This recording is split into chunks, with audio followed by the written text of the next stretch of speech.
Hello, everybody. Welcome to Sonic Talk, episode 614, recorded today, Wednesday, the 8th of April. This is kind of lockdown territory. We've all been kind of kept indoors for a long time, so we're endeavouring to bring you our usual Sonic Talk positivity and ways to, fill your time. Hopefully, we'll entertain you for the next hour or so. This is obviously a podcast to do with music production, music technology, live performing, software, hardware, synths, all the stuff that goes around music technology and creating music records. Do people make records anymore? Tracks? I don't know. Digital content. I don't know, whatever it is.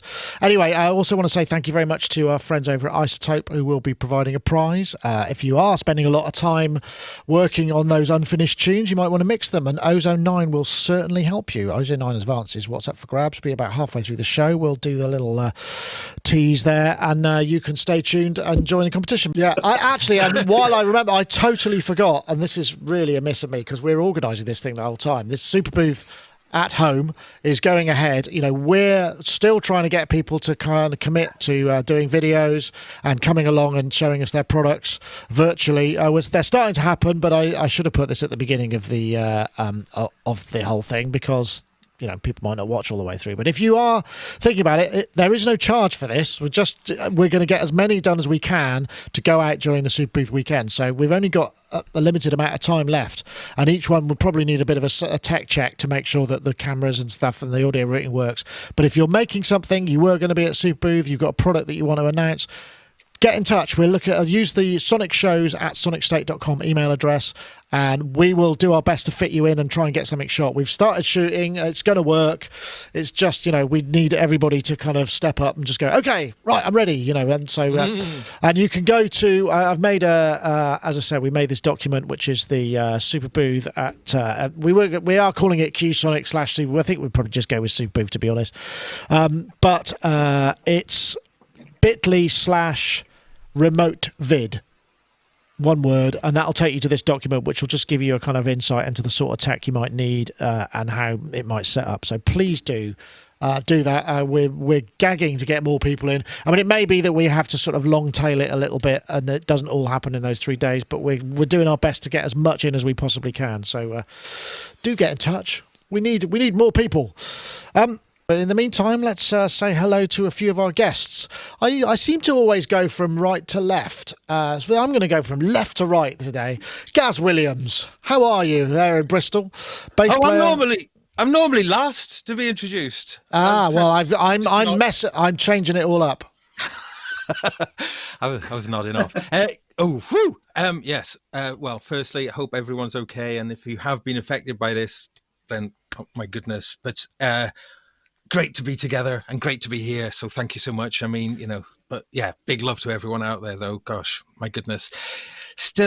I'm still finding it quite a stimulating time personally, just because of the enforced nature of it. And gosh, loads to talk about, isn't there really? I mean, I'm sure we're all having... I do hope so. Interesting.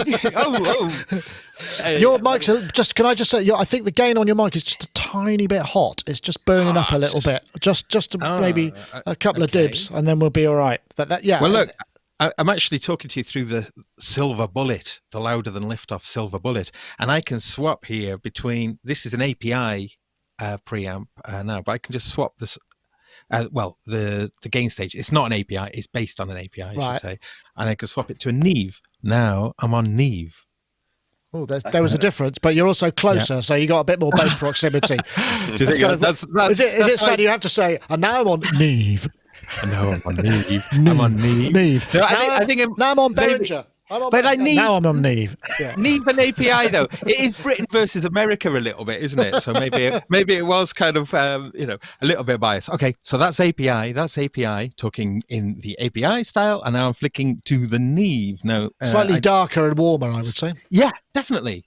But the API is much more transient, actually. So if you put mixes through it, which I've got a video of this coming for Sonicstate, so just this is a little plug. But so what's the verdict then? API or Neve for today? API or Neve? Neve. He gets the Neve. Okay. Okay, here we go. Nevo. Okay, that's excellent. Well, thank you, right. guys. Yeah, and do stay tuned for the review of said unit. And we also have Mr. Yoad Nevo, who is there in Nevo Sound in London, where he's in lockdown, but his house and his studio are in the same building. So he can commute to work. I guess you can take the lift or you can take the stairs, or you could abseil down the outside of the building, whatever takes your fancy, right? Exactly. I'm trying not to get to the outside of the building as much as possible, but yeah, I can get access to the studio, and this is really great, and I'm very grateful, and I feel very lucky that I've been able to continue working and developing some really serious and amazing stuff for Waves that we're working on. All Waves have been working from home since this is the 4th week. So since everyone has started to work from home, they've prepared it and everything, and we actually released 2 products while everyone was working from home, and it's amazing. And I spent many hours, on meetings, and it's very challenging and interesting, and it works. It works. Yeah, and it's great. It definitely it's can be done, really can't amazing. It can be done. Yeah, absolutely, can be done. absolutely. I think the thing that we're finding, because we've got in our street, I don't know, it's probably happened in many streets around the world, is you get a WhatsApp group for kind of local residents, and so we've got to know the business of various other people, and a lot of people want to work from home, but in many cases, if it's sort of a governmental type of a department, it's a question of getting the laptop, because there aren't enough laptops for everybody to work at home, because usually they would have a pool of them that are available for people who are off ill or maternity leave, but not like the entire workforce.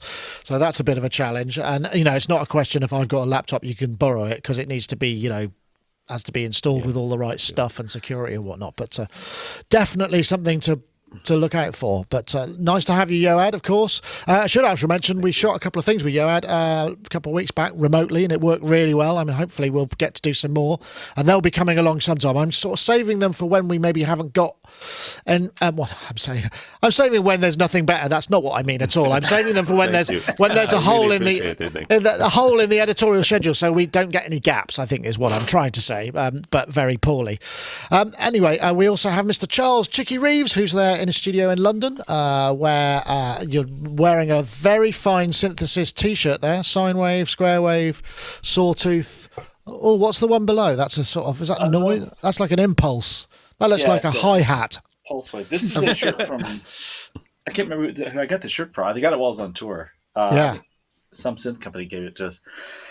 But yeah, it's at least 3 of the basic waveforms of synthesis. Absolutely. So, yeah, and similar to Yoad, luckily my studio is in my sort of home compound, which is good. So I don't have to go outside much. Although I have been going outside to run or to cycle, but never more than a pair. So I'll take my daughter out. Yeah, my 13-year-old. But we've been getting out a little bit and then going and get provisions and so forth. But otherwise, spending all of the time here in the house, and I'm getting a lot of work done though. It's great. No, that's the wrong way to put it. It's not great, but it's workable. It's I can deal with it.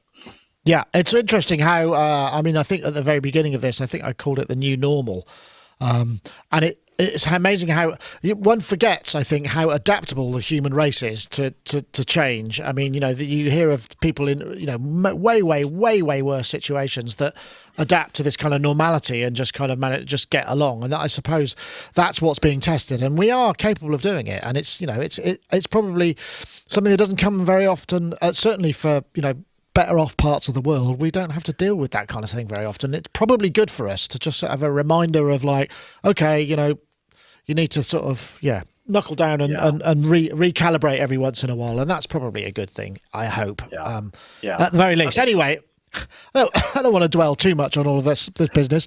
What I was going to actually talk about, because one of the things that came up, we had two topics, because when we did the shoot with Yoad, he used a piece of technology which is very useful called AudioMovers.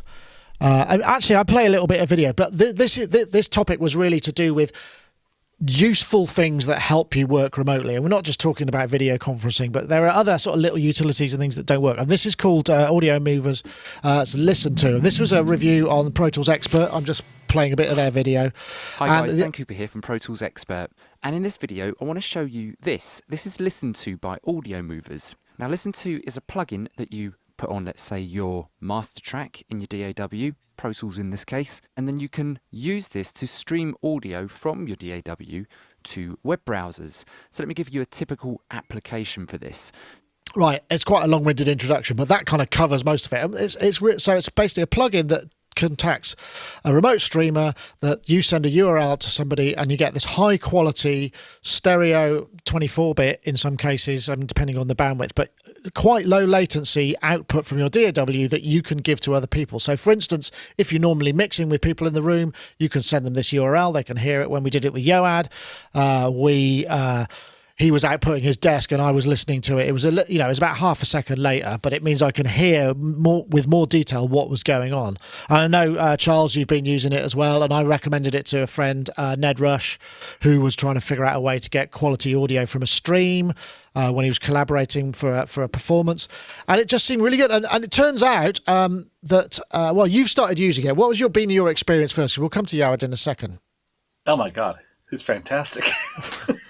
Okay, so my first setup was I had this laptop that I'm talking to you on connected to a Motu interface, and I had WhatsApp open on my phone next to my main studio computer right behind me, and I was talking in real time to the client. This client I've been doing this mixing project with in LA, so I was talking to him in real time. And then I would play something and YouTube stream it to him to get the highest quality audio. YouTube stream it to him, and he would hear it about, well, it depends on how I set it up, somewhere between 10 and 40 seconds later. Which, when it's 20 seconds, it's workable. When it's 40 seconds, it's very unworkable because that extra 20 seconds just feels like an eternity. And then, of course. Then I tried doing things like I would set up a mic so that he could hear me making commentary while something is happening, and I would do stuff like, say for instance, he would get up and go to the kitchen or something, and I think, okay, well, and I would just, because he's not there, without thinking, I would like maybe belch really loud or something. And then he'd come back later within the 20-second window, and suddenly he's like, "Whoa!" So it's like a slow-moving train that's just going to crash into something. You can't stop. What am I going to do? Cut the stream? 1970s transatlantic phone call. Yeah, that's right. So that was great. The YouTube thing was great because I could show him like a live view of the screen, so he could see what I was doing. But then with the latency, we were like, it's just not that important for him to see what I'm doing, and more important what he's hearing. So you had spoken to Yoad about Listen To from AudioMovers, and then I thought, okay, well, I'll get, while I was in the middle of a session with him, and the latency was so much, I thought, okay, well, I'll give this a try and see how it works. And I got the plugin, installed it.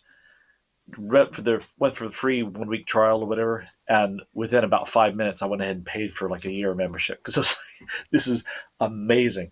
It was I was streaming to him initially. I was streaming 16-bit PMC or PCM, and then I set it for a 1 second latency because I was afraid that anything higher it might crash it, and then he said, "Yeah, this is great. This is perfect." I go, "Let me try one thing," and I bumped up the latency to the smallest possible setting, and it worked periodically. Just because it was just trying to stream so much audio, it would drop out occasionally. So I backed it off just a little bit, no problems for the rest of the session. It's been great. And this is a guy that normally, whenever he wants to mix a track, he'll be kind of a last minute thing. He'll say, "Hey, I want to do this track. Do you have any time?"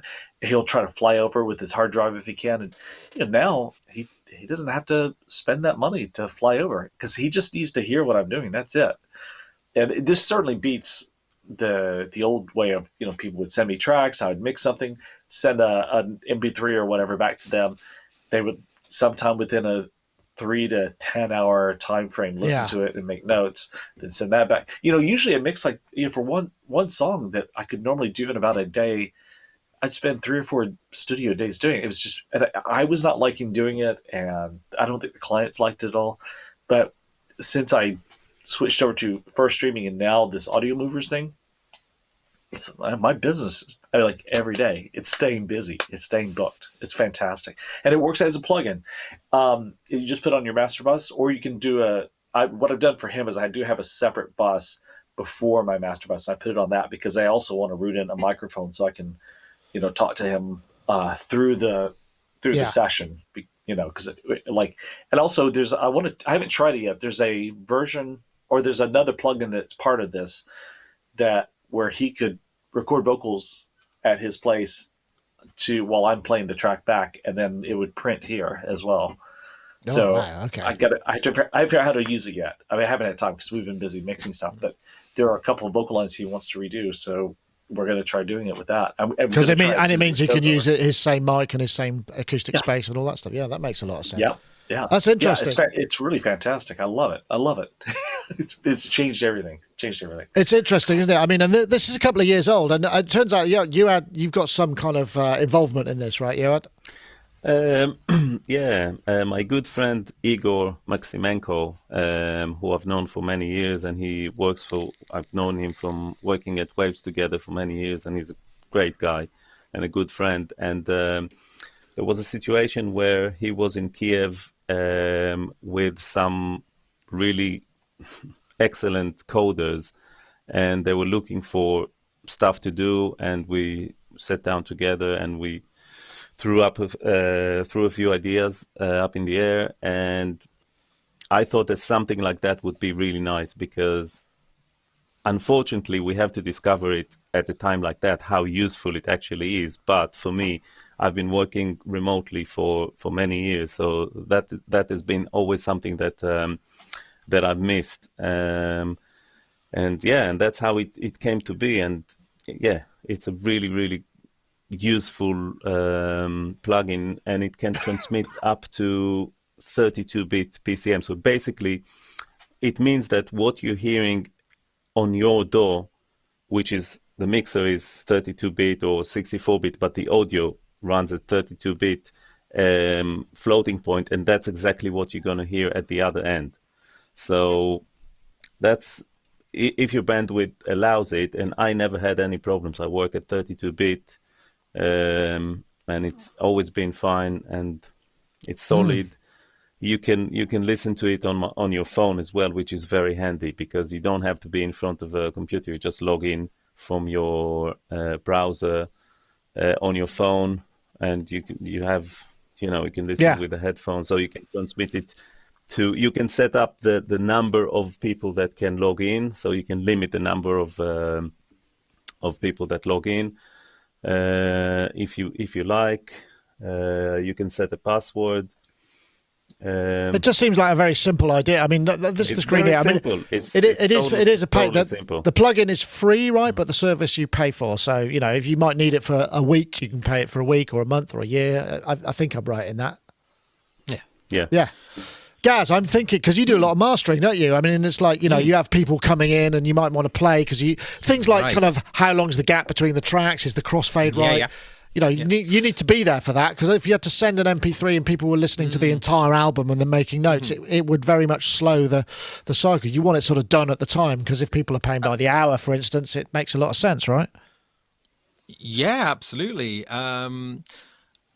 It makes me think, obviously Steinberg, and we've talked about this recently on the show, Steinberg's VST Connect, something that they've brought out a number of years ago now to achieve similar goals, but deeper, actually, being able to do that full independent monitor mix and be able to, you can record it all with a fast preview, MP3 type preview, and then it'll record all of the, like maybe multi-track drum track off, and then upload once offline, once the we've tried that. I mean, it's just not really ready for prime time. This is a simple solution. Well, right, that's it. So that incredibly sophisticated approach that Steinberg have taken, this just kind of cuts to the chase really for what you kind of need. So that's really handy. I'm waiting at the moment though on Steinberg are going to be releasing, hopefully, I mean, I know how things are, but hopefully releasing a new version of VST Studio Pass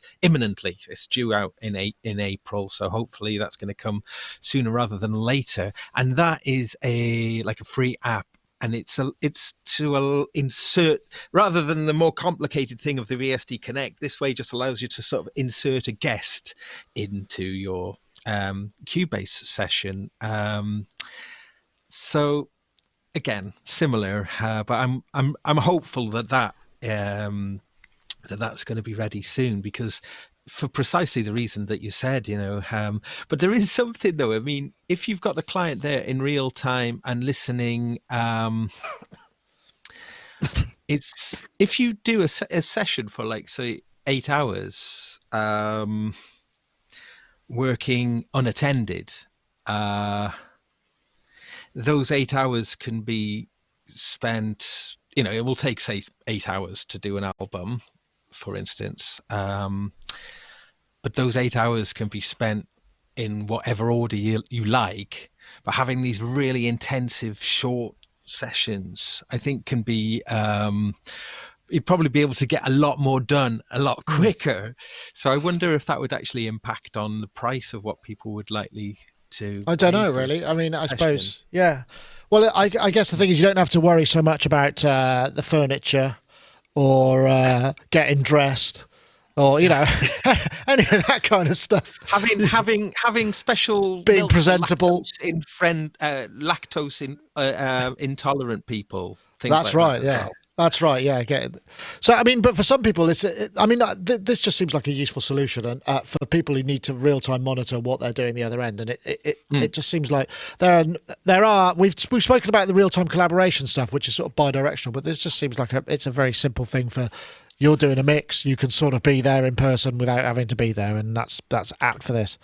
I thought, really. I was going to add that, like, one of the things that that has been happening so far is, the couple of people I've mostly been doing this with, they'll have it on the speakers that they always work on at home. So they'll just have the music going. If they're going about their day throughout their house, doing whatever they need to. I mean, we are on a lockdown, so it's not like they can get out that much anyway, but they just always are having this music playing, and then they'll run in and go, "Oh, I love what you did. Do that, do more of that." Yeah. So it does feel like they're right here. It's quite nice. But like Gaz said, you don't have to. I do, just so everyone knows, I do wear pants even during this. Pants in the American and in the British sense. No one, sorry, and no one's traipsing mud through the house. No one's, making a mess in my kitchen, or, a lot. And actually, there's not a lot of the kind of like filling in space sort of chit chat, because, for example, a lot of times when I'm doing stuff, my back is unfortunately turned to the client who's sitting at the sofa the back of the room, and so when I'm facing the computer and doing something, they'll say, "Oh, can you do this thing?" It's something really complicated, and I start doing it, and because there's silence in the room, they go, "So, did you see that new James Bond trailer?" They just start talking to me about stuff. I'm like, wait, yeah, I did, but let me finish this. It's none of that silence. It's interesting. So it changes the work, because I mean, we went through this transition once before, didn't we? With the kind of the lack of having to rewind tape anymore, and so we don't have to wait to go back to the first chorus to listen. It's all absolutely instantaneous. There's less time to digest. I think we've spoken about this before. So maybe what we're seeing now is this will sort of introduce another workflow paradigm shift in how much time is spent actually talking to your client or with people, which may be a good or a bad thing. I'm just saying it's likely to actually change the topography of a session a little bit, because it makes the time definitely a lot more efficient. That's how I'm seeing it. I'm not seeing it as being less personal, because the thing is, it actually focuses us in a better way, because there's such a need to be social even from my end, it's such a need to be social when you're in the studio, but when you're like, when you're having a teleconference with someone, it's kind of like let's get down to business, let's do the work. It's great. I really love it because I love the work. Yeah, I suppose the point I was trying to make though about like what you charge, or is it, I have a real problem with that side of things in general. So, if someone wants like say some mix adjustments doing, if you do it in there and actually those little adjustments could be done in a matter of about 5 minutes. But if they come to your house, it's a sort of half a day or a couple of hours. Yeah, I know what you're saying. Yeah, I know what you're saying. I'm just wondering if it impacts on actually how much you would get paid for stuff. No, because they want you. So, it's just maybe, I don't know. I mean, I suppose you could. I mean, if, I don't know. That's a good point. I mean, I suppose all of those things will change. Actually, there was something I did forget to put in while we're at it. And because we were talking about, and this is another thing that's come up, this notion that we are duty bound to use this time wisely and learn stuff. I mean, that's not necessarily the case at all. Don't feel like, I don't think everybody should feel under pressure to have a new skill at the end of all of this. It's really not, it's just if you want, there's the opportunity there. And one of the things that has come up, I think Universal Audio announced their new Lunar DAW as are now available for download. I think it's today or this week. I'm sure I saw it. And I totally forgot about it, so it's not in the topics, but that would be something that you'd need to learn, obviously. So that might be a time to spend. I don't know if anyone's downloaded it yet in the chat room or whether they're likely to. Somebody mentioned it and that's why it triggered my memory. But well worth checking out, and I'm sure that's going to require input, I'd imagine, as well, because it's a fresh, what do you call it? It's a green shoots of a DAW, I suppose, in some ways. Yeah, looks like very promising. Studio One. Looks very promising. Mm-hmm. Yeah. Yeah, well, cool. I hope so, because I know they've been putting a lot of time into it. Okay, right. I think what we'll do is we'll do the competition right now, because then we could get it out of the way and move on to another topic. This iZotope Ozone 9. I want to tell you about that. Audio mastering. Ozone 9 brings balance to your mix with never-before-seen processing for low end, real-time instrument separation, and lightning-fast workflows powered by machine learning. Expect lower CPU usage and shorter startup times with Ozone 9 compared to Ozone 8. Experience fluid metering in a fully resizable environment that lets you track the most subtle details of your audio. Use more plugins at once, mix while you master without worrying about slowdowns or dropouts. And immerse yourself in a smooth, modern experience designed to keep you in your creative flow. As you can see, Ozone 9 is the fastest way to get your master off the ground. Thank you so much for watching. Be sure to check out our other videos and head to iZotope.com to learn more about mixing and mastering and to download your free trial of Ozone 9. Indeed you can, and we thoroughly recommend it, particularly if you're trying to finish stuff. I mean, why not? It could prove the ideal companion for you, and obviously you can get a free demo. We have got a competition for this week where you could win another copy of iZotope Ozone 9 Advanced, and I'm looking for the hashtag, I'm being topical this week, mix in isolation, and the hashtag Ozone 9. So if you tweet the hashtag mix in isolation, one word, and the hashtag Ozone 9 to @Sonicstate and @iZotope Inc., then you will be entered for the competition draw next week. So that's the hashtag mix in isolation, the hashtag Ozone 9 to @Sonicstate and @iZotope Inc. We thank them for providing the prize this week. We've also got a winner from last week, and it's someone who's got a synthy topic, a synthy name. They've got ARP Quadra, who is actually called Ward Andrew GM, and they're from Devon in England, which is not far away from us actually. So they tweeted the winning tweet. I suspect your best mix is a lot better than mine because I haven't got Ozone 9 yet. Well, you certainly have now. If you want to get in touch at Ward Andrew GM, then you can claim your copy of iZotope 9 Advance. Okay, so we got to another thing. This was something else that kind of came out, and let me see if I can find this, because this was my choice, and I know, Gaz, this is probably going to be a bit controversial because I discovered this on my own, and you were like, no, that was mine. I found it. It was actually totally independently. This is I don't know if anyone's seen these. These are these little just sockets that you can plug in around the place, and it's got a remote control on/off. They're pretty good. They sometimes go a bit wonky, but it means, like, for instance, you can have speakers on button 1, mixer on, you know, everything else on, cameras, lights, whatever. And we use it here. We've got a little white one. And the idea of this topic was really things in your studio that are maybe not the kind of the stars of the show, but are really you would find hard to live without. They could be just something as simple as an elastic band that you use to hold something in place, whatever it may be.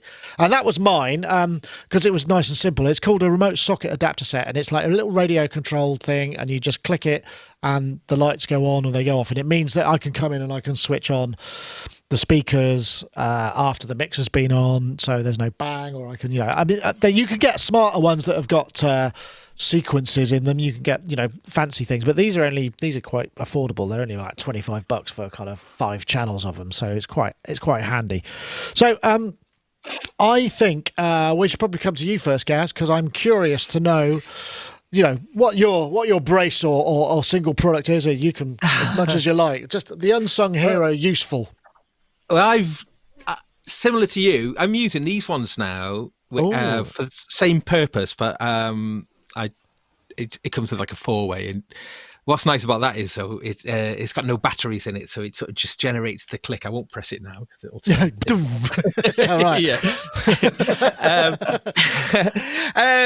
Okay. I knew it was actually me who brought this topic up. And then you went and stole my thing. Yeah, that's all right. I put it in the notes, I'm sure. So those things, I've got them dotted around now in my room for different sections. You just sort of press the big orange switch and it powers it up. So that's pretty cool. My Stream Deck is getting more and more useful. That's the Elgato Stream Deck. Stream Deck. Yeah. Let me just... Yeah. We have talked about these before, but you know, the Stream Deck is such a configurable sort of useful device because it is essentially an addition to your QWERTY keyboard. So, but there's all sorts of plugins. You can get Philips Hue Light Control plugin for it now, so you can have all. So you can control your lighting from there as well. You can create all sorts of custom. You can make it absolutely as custom perfect to your own setup. So, for instance, when you're in your OS, there's like an OS level version, so it can be just like quick shortcuts for loading in. So I've got it at that level. I've got a whole bunch of things I can do. There's a little CPU meter as well. So one of those squares can just be, so you can constantly have a little. CPU neat. Because we should point out that each of these little buttons. Yeah, it's a little screen. It's a little LCD cube, so you can monitor. You can set that. I mean, they haven't got high frame rates, but they can have moving images in them. They can. So that's why it's the visual feedback's really useful. They do different button versions, don't they? Yeah, and you completely customize what's on the buttons. So, and there is a lot of presets for existing software, but really what you want to do is roll your sleeves up and just program custom things, because you can have embedded buttons within buttons. So you can have like a folder. So for instance, when I'm in Cubase, I've got like a views subfolder. So I hit the views folder and it takes me where I can configure workspaces and various things there. And then I can just zoom back. I can just zoom back out of that level back up to my main Cubase level. But if I was to click on my desktop, then it would become the desktop choices as well. So, and then if I loaded up another piece of software, boom, then whatever. It's really, it's really handy. It is really handy. Yeah. I'd say that's a very good chat. And one thing, because we use vMix here, which is our main software, and there's a set that you can have for vMix where each of these little buttons would be a preview of like a little loop of frames of what the actual shot that you're switching is. It's really clever. So you can it will show you the image that the camera.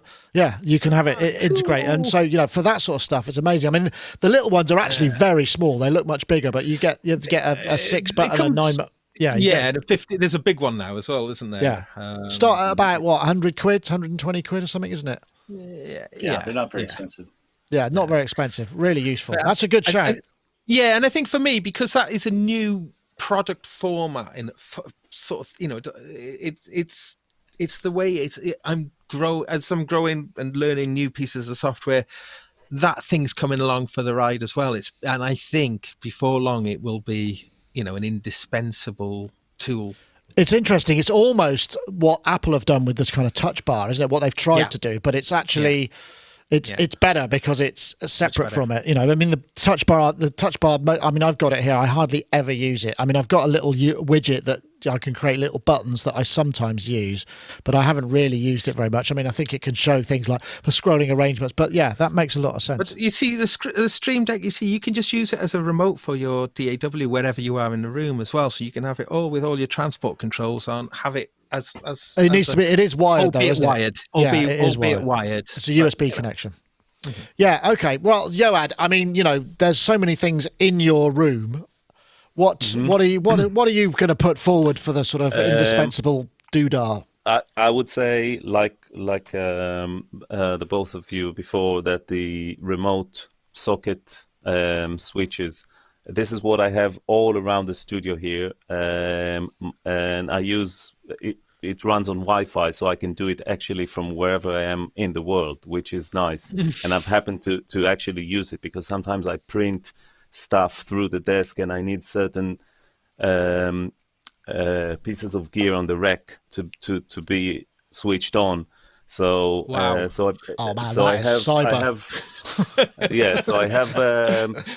I have 6 racks here, and each couple is wired to one socket, and then I have 3 racks of synths, and each one.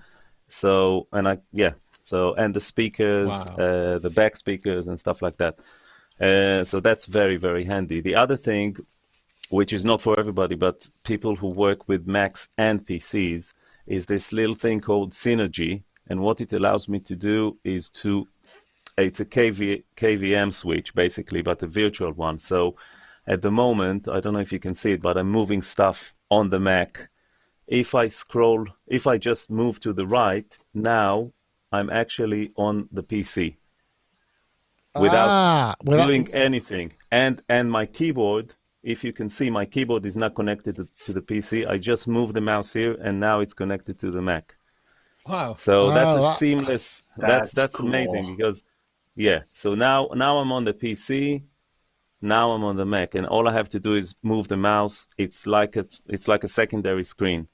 So that's really, really handy. The other thing is similar to what Gaz was talking about, only it's in soft kind of version, which means it's basically a macro utility. I use Keyboard Maestro, but there are many other ones that work. And what I do with that is that I set 10 compressors to Alt 1 through to 0 on Insert 2, and 10 EQs with Control 1 to 0 on Insert 3. So then when I mix, I just select the EQ, like I think about the EQ that I want, and I just type 6, for instance. Whoa. And that will be the Nevo EQ, the Nevo compressor, and then I type 1, it will be the Control 1, it will be the SSL channel. So very quickly I can populate the inserts, and then I have Command 1 through to 8 is the auxiliary sends. So I basically populate, because the one thing that I find very, very annoying, and this is a nice lead to the next topic maybe, is having to insert and basically populate your channels, right. Which is really annoying. But with that, I just go, okay, it's a guitar track, compressor, EQ, done. And then, which is maybe another thing that is worth mentioning, is this big knob. Oh, that's I remember we talked about that, I think, didn't we? That's a knob that allows you to hover above any parameter, and it will move. Did we? Were we? Oops. Oh, I think we Nick lost is Nick. frozen. Nick is frozen. We're still live. Yeah. Get the tap dancing routine on. So that's keep my talking, take Yoad. on it. Yeah, okay, I'll keep talking. The other thing which I find very useful is this Nevo desk.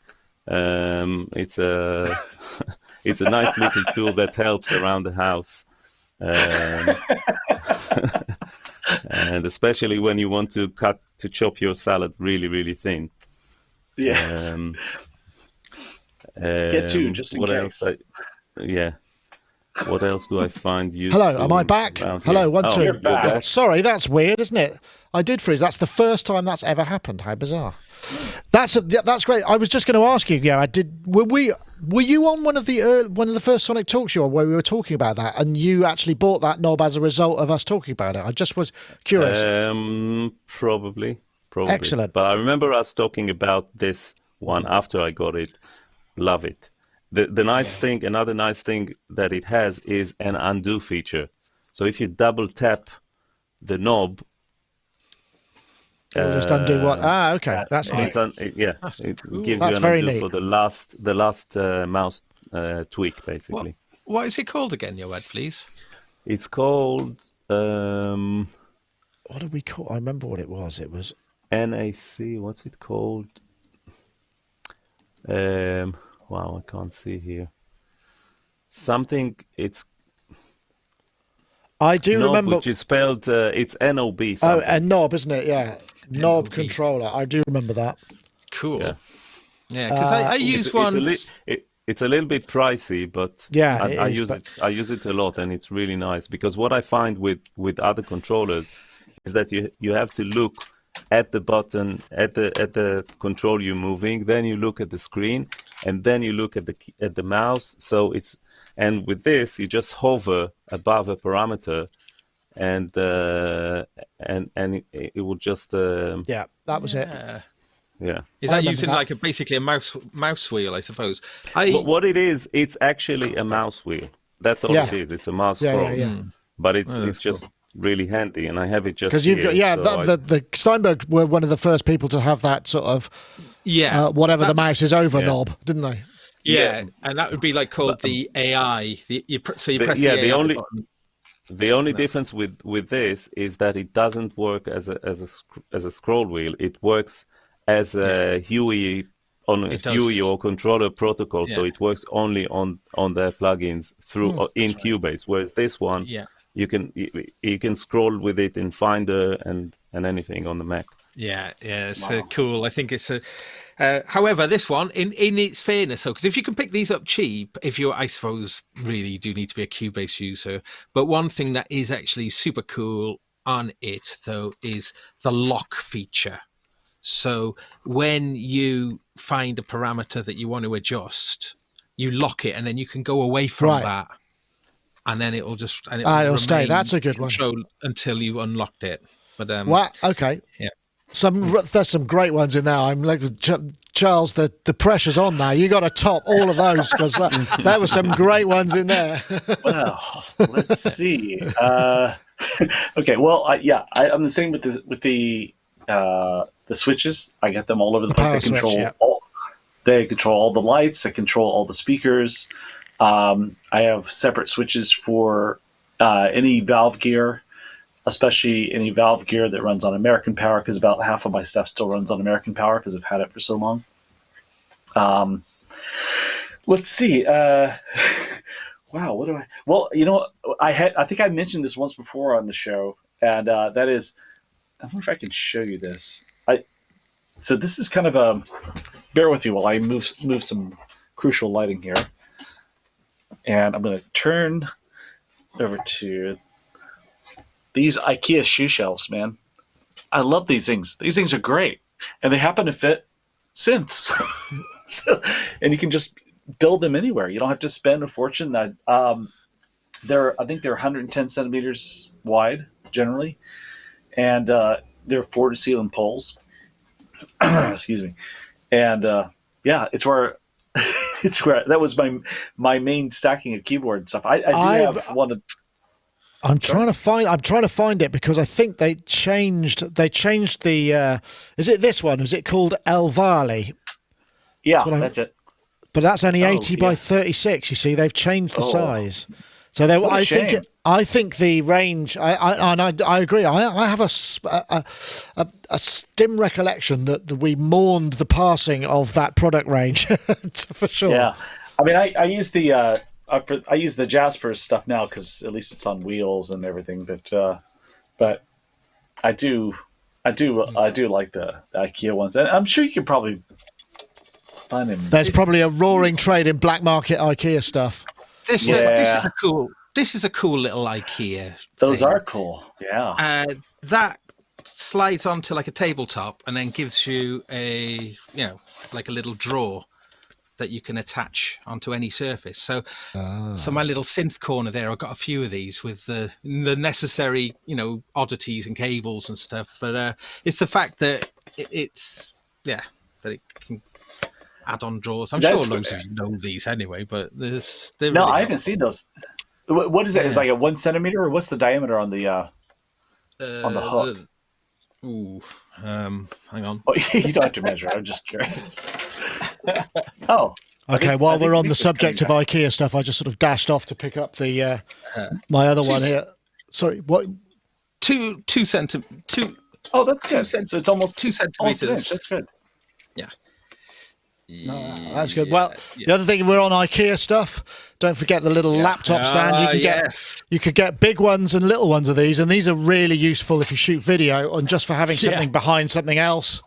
They're about £1. Not that we can go to IKEA at the moment, obviously, but think of the joy you can have when we're allowed to go to IKEA again. It's going to be fantastic. You'll be able to buy loads of plastic. The stuff, loads of single-use plastic.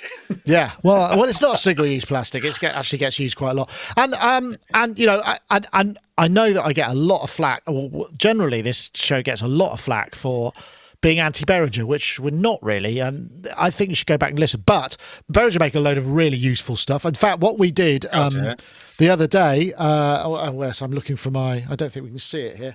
But right here, I've got an X32, and the other day I swapped out the ADAT card for a USB card, which means that all the audio can go in and out. And that was I think it was about £80, and that's 32 I/O it'll give me on that. So I'll get 32 I/O over USB on the X32, which I think is a fantastic piece of equipment. And the wing mixer looks really good, although it's a bit bigger. I don't know if it's quite so immediately user friendly because it's so much more configurable. But and they do loads of other really useful little things. One thing that we also have here, I don't know if I can show this. I probably no, HDMI splitters. About a tenner. Let me see if I can find one of those. This is while we're on the subject. Oh, good. Oh, he's gone again. He's gone again. On camera, he's gone. Now he's back. If you need to do a load of, if you've got screens and you want to mirror them about the place, it can be a real pain.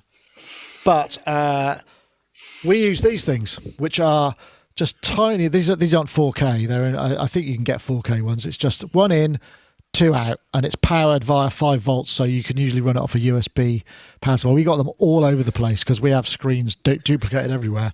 They're about a tenner. And that's really useful just for splitting 1 into 2 HDMI. And what they also do is they strip out HDCP, which is kind of useful sometimes if you need to get something from, if you want to get a laptop into a capture system, quite often the HDMI out of that will have HDCP, which is copy protect, and that'll strip this out because if you just want to do a screencast, you're not actually trying to copy Netflix movies or anything like that, which we obviously don't condone, then you can use one of these and it'll strip off the HDCP as well. This one, Nick. This is what we got there? The little cable tester. Cable tester. I mean, this is a Behringer one. I think it's a clone of another one. But there's lots of different ones available. But I got to say, I mean, I've only had this about maybe a year, and I wish I'd have had one for the last 30 years. But the thing that makes these things indispensable is the intermittent lights. So you can plug pretty much any cable to any cable. You've got MIDI on the sides here. But the intermittent light, you make the connection and it's all fine. If you just give the cable a little shake and then the intermittent lights light up. That's handy. That is good. Those really annoying leads that sometimes do they work? Oh, it's working. I'm sure it didn't. And then that can detect it with that intermittent fault. So and that's about £15. Oh my goodness, I should have had one years ago. Yeah, well, I used to use that sort of thing for live. Well, I didn't actually, but when I was a live engineer, there was nothing. The only things that you could buy like that were really expensive, and I started to specify this little box because my lodger was a electronics engineer, and I wanted to get it made. I wanted to do all of that stuff, but also have like a sine sweep that just did a readout so that I could plug it into the PA and just go up it and go, oh, hold on, that frequency just popped out, tweak the graphic, but I never got around to making it. These do have test tones in them as well. Okay. All right, that's cool. Nice. Anyway, I just wanted to put a word in for B there, because they're still releasing endless videos on, I think that at the moment they're doing the system... It's the Moog kind of clone modules, isn't it? They're doing a whole load of those, and there's like almost one every day. So pretty soon you'll be able to make a system, whatever it is, out of their stuff once it all gets to market. I mean, I imagine like everybody else is struggling with manufacture and distribution, but everything's going to pause for a little while. But then there'll be this huge outpouring of acquisition, maybe, and all the things that, rather than making these kind of rash purchases that one is wont to do because you can, it'd be like saving your pocket money and thinking about what you need, and you'd be going, I really want to get one of those, and I really want, rather than all of it. Anyway, that's just maybe that's something else that'll happen. I know, yeah, but as your Amazon delivery guy stopped sending you Christmas cards because you're not using him as much at the moment, or are you still kind of? Well, I use it for other stuff. I bought this kind of salad chopper, which I'm really proud of. So there's other things. Yeah, that's true. There are other things. That's very true. Yeah. But no, I did buy something small. But it's like all those cables and all those adapters and things like that. Oh God, yeah. You suddenly need or I have to say that my studio is pretty tidy. Gosh, we've I just realised we're getting nearly to 5 o'clock. I can't believe that we've been going for so long, but it's easy how we can find stuff to talk about when we've got the right topic. So good choice there, Gaz. Yeah. Nick, can I add one thing in real quick? Oh yeah, just to touch on something that you did say earlier, which I think is really important to get across, is there are so many videos right now out on YouTube about how to be productive during this time, and learn new skills. And I think a lot of people, I'm very much a person I'm very driven. I'm constantly trying to learn stuff, but I'm also I'm not like a self-abuser, and I think a lot of people feel so much pressure because of this downtime that they have to come out of this like knowing Sanskrit, or they gotta learn some new skill. There's all this pressure, and I think maybe some of this time, if you look at it from a larger perspective, some of this time is because maybe we need some downtime. Maybe we need to not be so hard on ourselves about trying to learn some obscure skill, or even just some basic skill. Just maybe it's important for us to take a break and be okay with that. That's true. I guess I'm saying, because I just don't want people to feel like, here we are talking about all these things that we're doing and getting, and I'm even talking about my own business doing really well. But, the thing is, maybe that's just not for everybody. Maybe some people just need the time off, and that's absolutely okay. I think that's a very good point. A very good point, actually, Chicky. Yeah, very good point. Did we want to get I know, Yoad, you were talking about there were a couple of things that we were going to quickly mention. Certainly, first of all, have I got a video for this? Oh yeah, Ableton Live now has Console 1, which is actually quite a big deal. Live is now fully compatible with Console 1. I mean, that's all you need to know, really, isn't it? I mean, because basically Console 1, the thing about Console 1 is it communicates into plugin-wise, and you can basically control each plugin on each thing. So it works with Ableton Live. That's a good one. And that was... Oh, hold on. That's a big one. I'm getting a phone call now. I have to answer because you never know what it might be. Just give me 1 second. Okay, so Chuck's over it, Nick. So this looks quite interesting. I think that the Console 1 ecosystem is growing, and now so to be able for it to be fully integrated into Live now, I'm not sure. Are we talking about, is it actually, when it's compatible with Live, are we talking about it actually being able to be mapped directly to Ableton plugins? Well, now you got me because I didn't play the whole video, did I? So, yeah. I'm not sure. I mean, because Console 1 traditionally works with the Console 1 enabled stuff. It's not so much for a generic controller. That's not its superpower really. So I should have researched this one. yeah, so that doesn't really work that way. But I thought that was kind of worth mentioning because it's actually quite a big deal. So there must be something afoot on the API interconnectivity front. I don't know whether that's the case or not. I mean, I don't know how many of us use Console 1. I know Rich Hilton's a big convert to Console 1, and lots of people are really digging it. Sorry. I've used it, and it's a really, really good experience. It's a really nice experience. The sound of the plugins is really good, but there's something about the way you tweak the knob and hearing the sound. I know every controller does it, but there's something about that just feels right, and it feels like something you would want to use on a lot of channels. It's a really nice experience, and I'm glad that it works on live. Not that I use live, I mainly use Logic and Pro Tools for mixing, but I know that a lot of Ableton Live users will be very, very pleased with that. Yeah, I'd imagine. I mean, I suppose, I don't know, Chicky, I don't know whether... Do you often mix, like, traditionally wise in Ableton Live? I mean, it's more... You've more been working on the arrangement, right? Yeah, I create and arrange, so forth, in Ableton Live, but I mix pretty much in Pro Tools and Studio One. And these days, it's mostly Studio One. But I do love Ableton Live, and I have put out mixes from Ableton Live. I'm not totally convinced on how the gain structuring works in it and the metering, and whereas I know how the metering works in Pro Tools and Studio One. That's the only reason why. Right. Well, that makes sense. But I do love Ableton Live, and I have used the Console 1, so the fact that it's integrated with Ableton Live now, that's fantastic. I would definitely use that. Yeah, I think that would be cool. I mean, I think obviously the other thing that Ableton Live we'd like to see is MPE support, please. That would be that's the one last thing. Well, I'm sure other power users probably have other major requests as well. But preferences, key commands, yes. commands stored. That's the reason I love Ableton Live. The reason I don't use it is because you can't store your key commands as preferences, and I use key commands all the time. And the fact that you can only work, so if you can set a template song and save it and start from that every time, and then you can store the key commands with that. But if you get other people's sessions and stuff like that, then I would be lost without my key commands. On Pro Tools and Logic, I use them all the time. It's workflow. Do you actually? That's a question.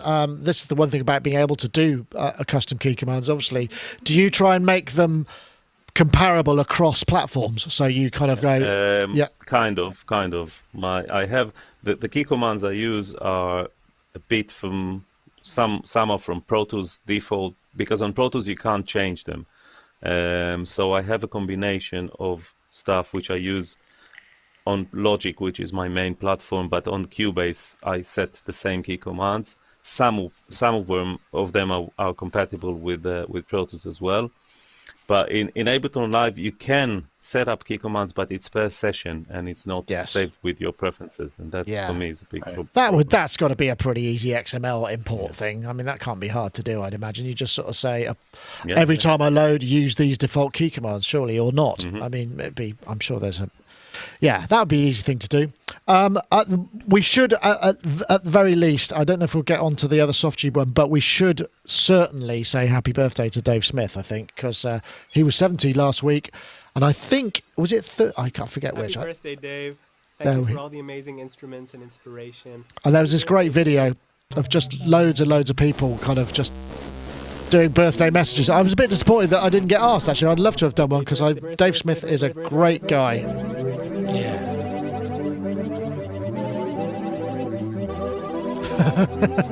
But there are tons and tons and tons and tons of people all saying the same thing. So yes, happy birthday, Dave Smith, 70 years old. I think I've probably first interviewed him maybe 15, 20 years ago. And he always struck me as a really nice guy. I mean, still is a really nice guy. I'm just obviously not going to be able to see him in person until we get through all of this business. But yeah, it's kind of amazing when you think suddenly from being Dave around the place. He's now the 70-year-old Dave, which is only a number, but it kind of puts him in the sort of elder statesman category, which I'm sure he must hate. I did that when I did the interview for the Meet the Makers Extra from Superbooth last year. I didn't want to ask him about equipment at all, so I was just asking him about his music taste, and I made a huge error in that. I was really keen to ask him about all the stuff that was going on in the 1970s. I'm like obviously 70s mad, and we got to the end of the interview, and he had all these wonderful stories, and then he said, "But you didn't ask me about modern music." And I was like, oh no. And it turns out he is a massive gig. He goes to, he won't be at the moment, but has been going to gigs like all the time, because bands coming through San Francisco all the time would be putting him on a guest list, so he'd be going to all these gigs. And he was right. He was up on so much of the kind of cool and hip music. And I was like, this guy is amazing. I mean, he was obviously 69 at the time, but his finger was so on the pulse of, and he was saying about bands like Paris Monster, who are amazing. Everyone should check them out. And his favorite band of all time, Radiohead. How about that? Yeah. Cool.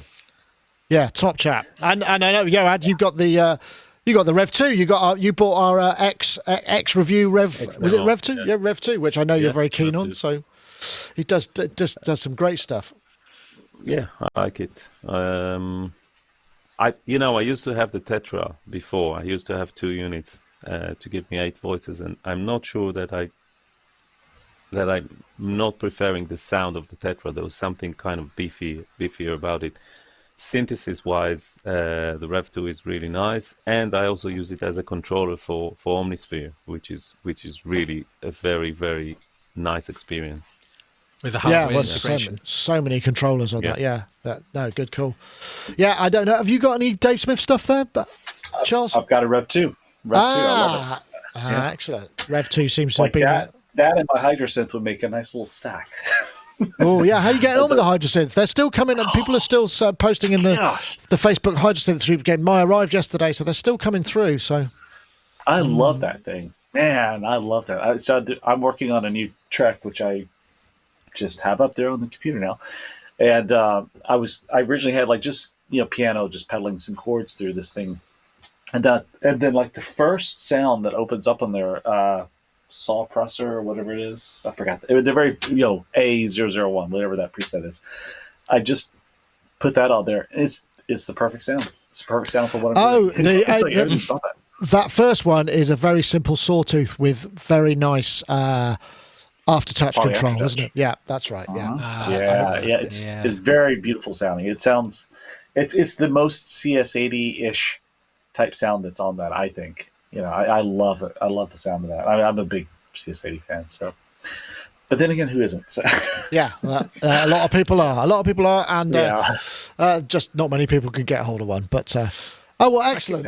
Sorry, Gaz. That could be another topic as well, couldn't it? The greatest number one patch on the first one that everyone's greeted to, because Universe on the M1 was an astonishing experience at the time, wasn't it? Do you remember? Ubiquitous, yeah. Yeah, but it was a jaw-dropping experience, wasn't it? It was just like, it was for me at the time. I just could not believe it when, and it was, it felt like the future. Yeah, but did you play with the steel drums on it, though? Good shout. Yeah, we're still waiting. Actually, we're very disappointed. We haven't had any patch examples. People are supposed to be sending in some patch examples. Worst ever patches. Gosh, I think we're probably at the time when it's time to say goodbye, because we're there. So we didn't get through quite everything, which is good, because it's always good to have more topics than you need, especially when there's no news. That's excellent. But all you folks, stay safe out there. Do what you're supposed to do, and be sensible. And we'll get through this much quicker if everybody stays at home and kind of isolates. So please do, and use your time wisely or unwisely, however you feel is best spent. But there's no pressure. Charles, thank you so much for joining us. Been a pleasure to have you, and thank you for joining us. We will see you again very soon. Lovely to be here. Lovely to be here. And also, Mr. Yoad Nevo, thanks for joining us as well. We'll have some content for you coming on. You're always welcome. And also, Mr. Gaz Williams, thank you very much. You've got a couple of things coming up for review with us, so we'll see those in soon. Some exciting, cool things. Yeah, good. Thank you very much. Be safe, everyone. That's it. Yeah, absolutely. So that's it for this week. Thank you very much. We'll just press the Celebrity Squares button, and we'll sail off into the sunset underneath the usual jiggle. See you all later. Thanks for watching. See you next time.